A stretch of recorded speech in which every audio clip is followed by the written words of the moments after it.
Finally, on the foreign scene, Israeli army shells Rafah, raids northern Gaza refugee camp despite ceasefire.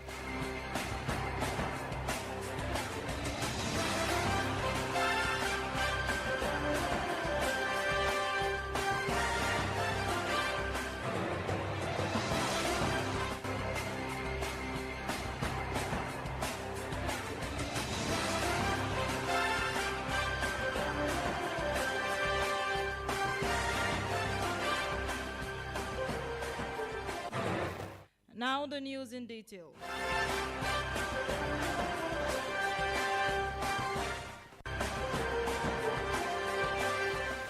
Governor Biodun Yebanji has expressed deep appreciation to leaders, friends, associates, and family members who responded to his call by making cash material donations to 3 state special schools in Ikere Ekiti, Ido Ekiti, and Ikuru Ekiti.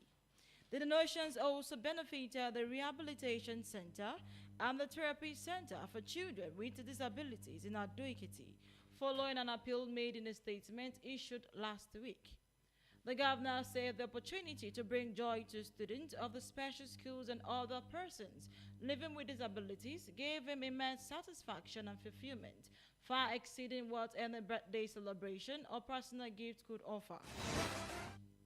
He described the gesture as meaningful and impactful, noting that he aligned with the administration's commitment to inclusive governance and care for the vulnerable. Governor Yebanji also thanked the people. He extended his warm wishes to all.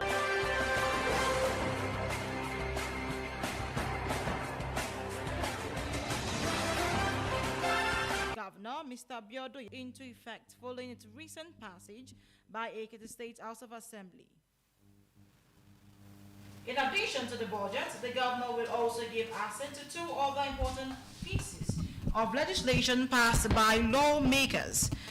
The bills are the Ekiti State Revenue Administration Law 2025 and the Ekiti State College of Technology Ijere Ekiti Law 2025.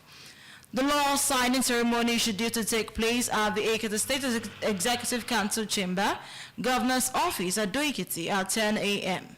Members of the State House of Assembly, the State Executive Council, and other top government functionaries are expected to be seated by 9:30 a.m.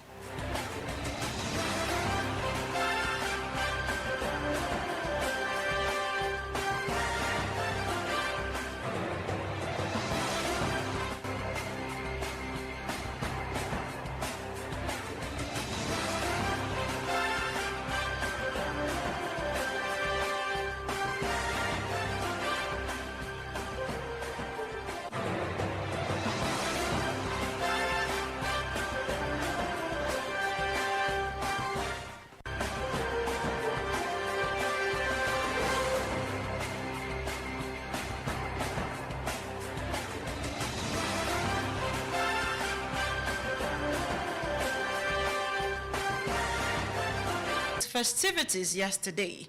The ancient town hosted eminent Nigerians who witnessed the installation of the promising businessman and lawyer Sheyi Tinubu as Okolomo of Yoruba land and his wife, Layal as the year Okolomo of Yoruba land by the Alaafin of Oyo, Oba Akim Abimbola Uwade.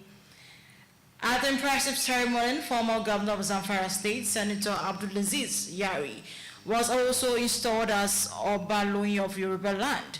Sheyi, an entrepreneur and philanthropist, is the son of President Bola Ahmed Tinubu.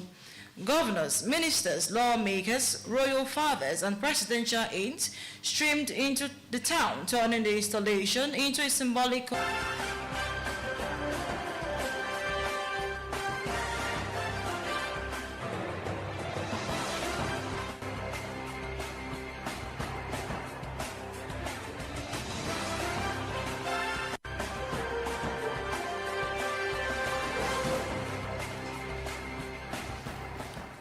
Rivers State Governor Siminalayi Fubara has officially handed over keys to the first beneficiaries of the Greater Taft City Housing Project, marking a strategic pivot in the state's urban planning to decongest Port Harcourt and stimulate economic growth in new districts.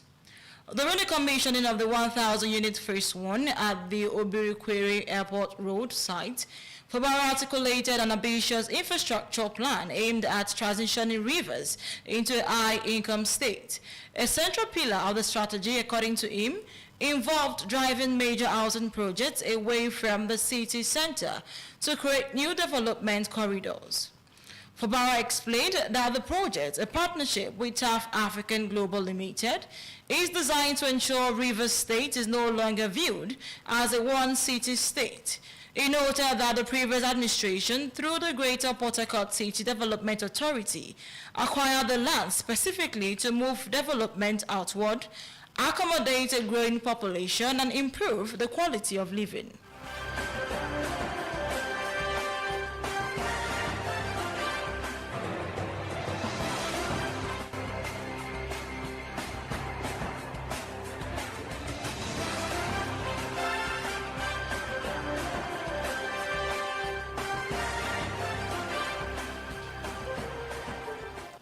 The Minister of Information and National Orientation, Alhaji Muhammad Idris, has announced the rescue of the remaining 130 pupils and staff adopted from St. Mary's Catholic School, Papiri, in Niger State, describing the operation as a reaffirmation of Nigerians' resolve to protect its citizens. In a statement issued in Idris, the federal government's commitment to ensuring the safety of lives and property across the country. The minister also expressed sympathy to the parents and guidance for the pain caused by the adoption, wishing them a peaceful family reunion and a smooth healing process. He further extended compliments of the season and Merry Christmas to the affected families.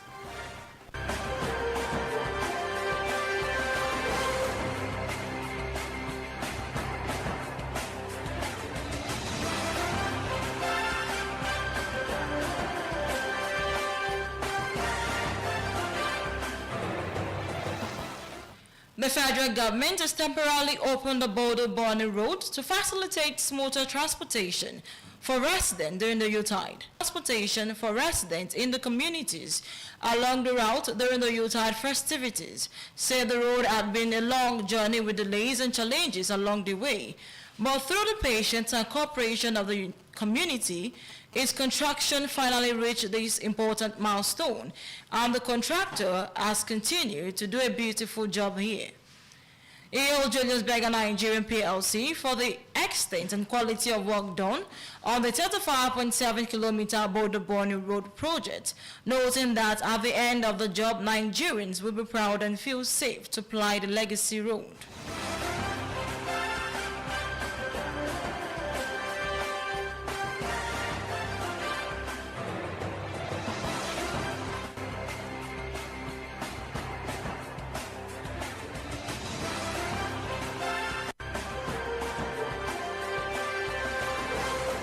Governorship election, as internal crises and disqualification forced several aspirants to abandon their parties.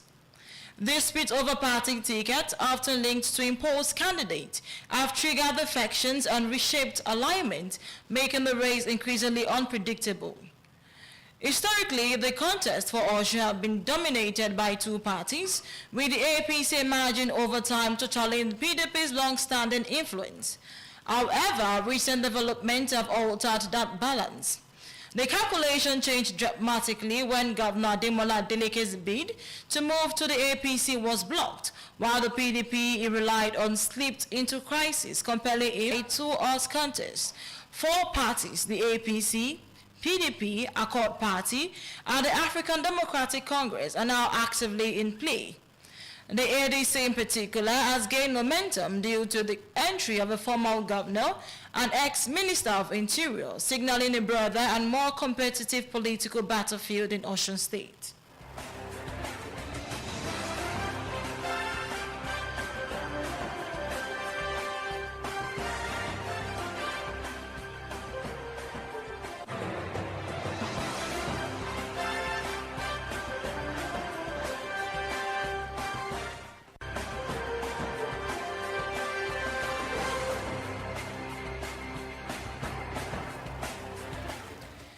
In business, the United States government says it has signed a $5.1 billion 5-year bilateral healthcare memorandum of understanding with Nigeria.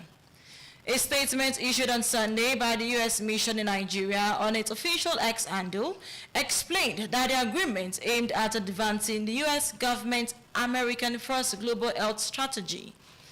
It added that a key component of the MOU is the U.S. government's commitment of $200 million to fund 900 Christian healthcare centers across the country.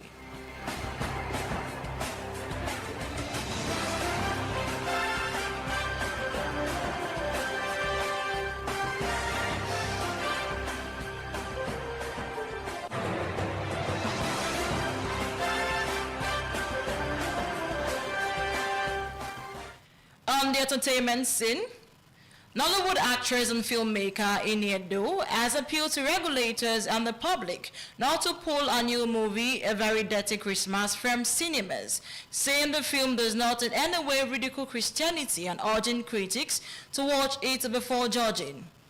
In an emotional video shared on her Instagram page on Sunday night, the actress repeatedly pleaded that the film should be allowed to remain in cinemas, stressing that the controversy was about the title and not the content. Explaining the intention behind the title, Iniedo said it was never meant to demean the Christian faith. The actress said the movie had only recently been released in cinemas nationwide and lamented that withdrawing it would have serious financial consequences.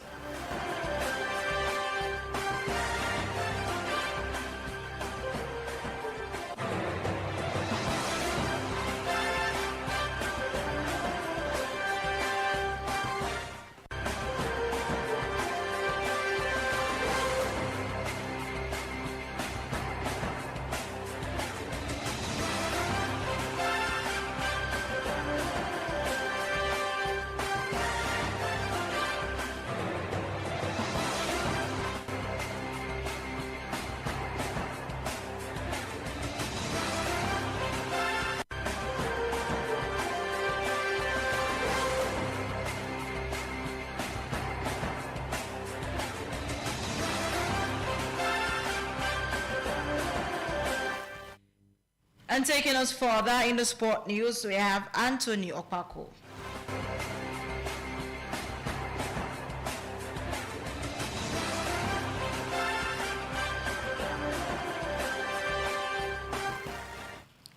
In sports, Super Eagles forward Victor Osimhen has reiterated Nigeria's determination to go one step further at the 2025 Africa Cup of Nations in Morocco, as the team seeks to correct recent disappointments on the continental and global stage. The Super Eagles came agonizingly close to lifting a fourth AFCON title at the last edition in Ivory Coast in 2023, losing 2-1 to host Cote d'Ivoire in the final. Speaking ahead of the current tournament, Osimhen acknowledged the pain of the defeat while stressing the squad renewed focus. Addressing supporters, the Galatasaray striker expressed appreciation for the backing the team continued to receive. And that's a wrap on sport. Over to you, Moyosola.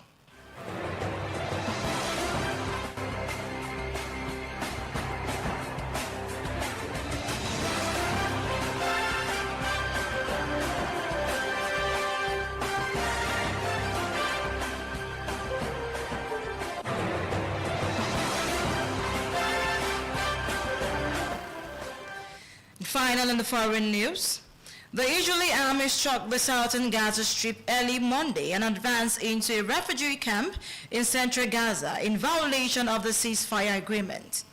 Local sources told Anadolu that Israeli warplanes launched airstrikes on several areas in Rafah in the south, simultaneously with artillery shelling and gunfire from military vehicles in the northern part of the city. In northern Gaza, Israeli military vehicles and bulldozers entered the Jabalia refugee camp, from which forces withdrew as part of the ceasefire agreement. Israeli quadcopter drones launched heavy fire while the army forces bulldozed some buildings before leaving the camp, the sources added.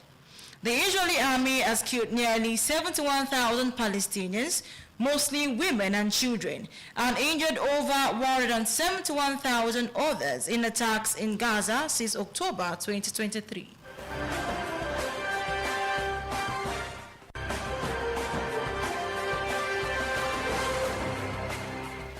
Meanwhile, the United States is pursuing a third oil tanker in international waters off the coast of Venezuela, escalating tensions between Washington and Caracas. The move comes after the U.S. Coast Guard intercepted a second vessel on Saturday as part of efforts to enforce sanctions on Venezuelan oil exports.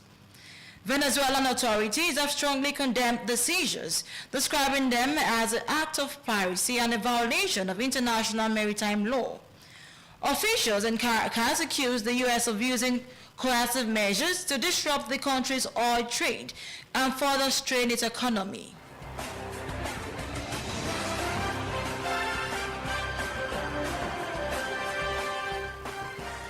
And now to end our urban news, a quick reminder of our major stories.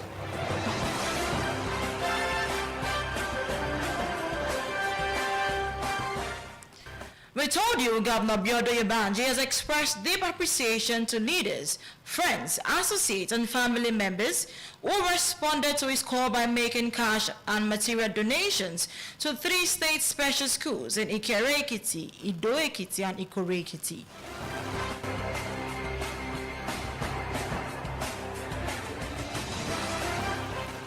And it was in the bulletin that the Minister of Information and National Orientation, Alhaji Mohammed Idris, has announced the rescue of the remaining 130 pupils and staff adopted from St. Mary's Catholic School, Papiri, in Niger State.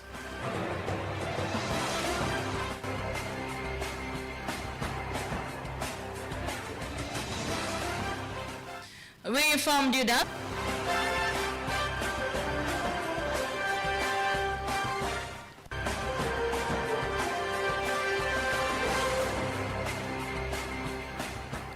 and finally, on the foreign scene, the Israeli army struck the southern Gaza Strip early Monday and advanced into a refugee camp in central Gaza in violation of the ceasefire agreement.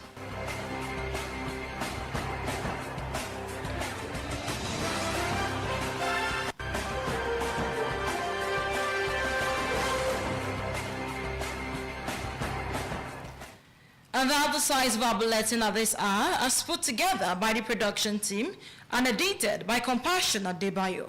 I am Moyosola Zubar. Thank you for listening. Number 1. There is something magical about those 2 words. For you to be number 1 radio station, you've got to be number 1 in the reading book of your listener. The number 1 station they can rely on for up-to-date news, sport news, maximum entertainment.